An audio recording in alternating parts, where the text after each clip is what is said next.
Number 9. It first appeared in 1914, when cars still fought for space with horses and bicycles, and it stayed in production with a long break for World War I until the mid-1920s. It was a super expensive luxury touring car, built for rich people who wanted to go very fast and look very important at the same time. Under the huge hood sat a straight-six engine of 7.3 liters, based on an aircraft motor. It had fancy overhead cams and V-shaped valves, very high-tech for its time, and made around 95 horsepower. That was enough to push this big machine to roughly 130 kilometers per hour, which on skinny old tires must have felt like flying while sitting on a sofa. Some racing versions even got a supercharger that bumped power to about 140 horsepower, and they were used in tough events like the Targa Florio in Italy. The 2895 name is a little math puzzle.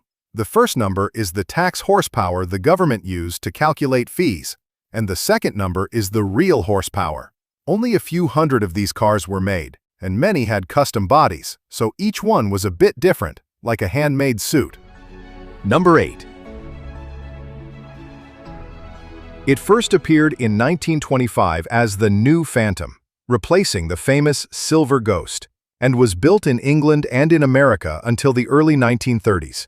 Instead of selling a complete car, Rolls-Royce usually sold just the chassis and engine, and special body makers, called coach builders, designed the outside like a custom-made suit, so almost every Phantom I looks different. Under that long, shiny hood lived a big 7.7-liter straight-six engine with overhead valves, arranged in 3 neat pairs of cylinders. It was carefully tuned to be strong, but super smooth and quiet, just like a polite but very powerful butler. Power was around 95 horsepower, enough to push this giant car to roughly 80 kilometers per hour or more. Rolls-Royce liked to brag that the engine was so silent, you mostly heard the clock ticking inside, not the motor. Some Phantom I cars got wild bodies, like the famous round-door coupe that looks like it drove out of a fairy tale. Number 7. It was the sportiest version of the Hispano-Suiza H6, first shown in 1919 and built mostly in France as a super luxury car for kings, racers, and people who definitely did not worry about fuel prices. The C model arrived in the mid-1920s and turned the power up. Under the long hood sat a huge 8-liter straight-six engine, basically half of an aircraft V12. All aluminium, with an overhead cam and lots of clever engineering, it made around 160 horsepower in road form and up to about 195 horsepower in racing trim.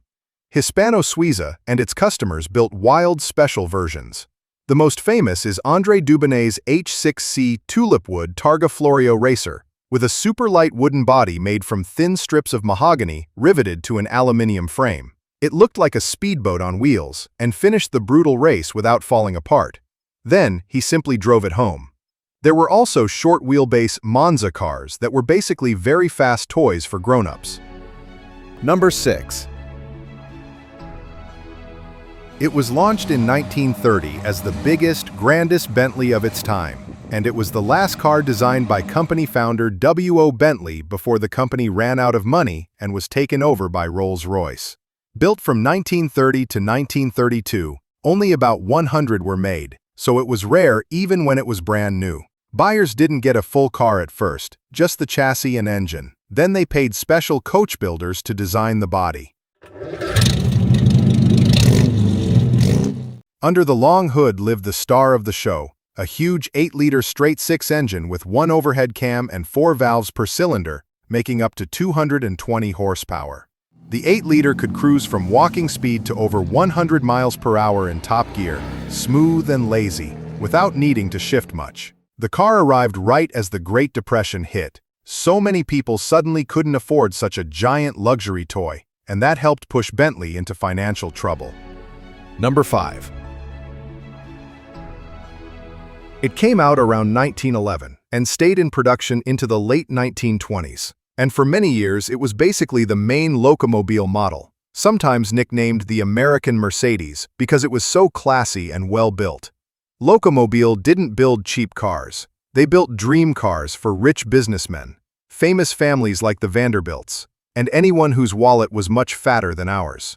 Under the long hood sat a huge straight-six engine, about 525 cubic inches, which is 8.6 liters. It used a T-head design with cylinders cast in pairs and a bronze crankcase, a very strong and expensive setup, and made around 90 to 100 horsepower in many versions, later even a bit more. A Model 48 could cruise smoothly at highway speeds while the big engine just rumbled along like it was half asleep.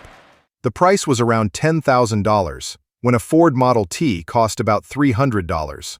So for the price of one Locomobile, you could buy a parking lot full of Fords. Number 4. It was built around 1912 to 1915 by the Peerless Motor Car Company in Cleveland, Ohio, one of the famous 3 Ps of American luxury, along with Packard and Pierce Arrow. The Model 48 was their big showpiece, a huge, high-class touring car for people who wanted the best and definitely did not want a cheap little runabout. Under its long hood lived a giant straight-six T-head engine of about 9.5 liters. It made roughly 50 horsepower with a 4-speed manual gearbox, helping it pull a heavy 7-passenger body up hills and along rough roads. Peerless liked to pack in modern tech too, such as electric lights, and by this era, electric starting, so owners didn't have to wrestle with a hand crank in their nice clothes. Number 3. The Model Z first appeared in 1908 as Oldsmobile's top fancy model, sitting above the cheaper cars and showing everyone that Olds could build something big, powerful, and expensive. It started with a 6-cylinder flathead engine of about 7.4 liters making 48 horsepower, then grew to about 8.3 liters the next year. A little later, Oldsmobile turned this idea into an even more extreme version called the Oldsmobile Limited, basically a super Model Z, and that's where the crazy 11.6-liter version of the engine shows up. The same basic straight-six was bored out to around 707 cubic inches, but was still rated at about 60 horsepower. The car itself was huge, rolling on wheels up to 42 inches tall and standing about 8 feet high with the top up, so it looked like a house on wheels. The Model Z cost about $4,000 when a Buick cost around $1,000, and the later Limited sold for $4,600 to $5,800, more than a new basic house in those days. No surprise, only a few hundred were sold. Number 2. Built around 1912 to 1914 by the Peerless Motor Car Company, it was their giant show-off model for rich drivers who wanted the biggest toy on the road. Under its hood lived a straight-six T-head engine of about 13.5 liters, one of the largest engines ever put in an American production car, on par with Pierce Arrow's monster Model 66, which I'll talk about in just a minute. This engine made about 60 horsepower, around $6,000 in 1912, more than a rival Pierce Arrow and way more than a whole fleet of little Fords, which explains why not many were sold.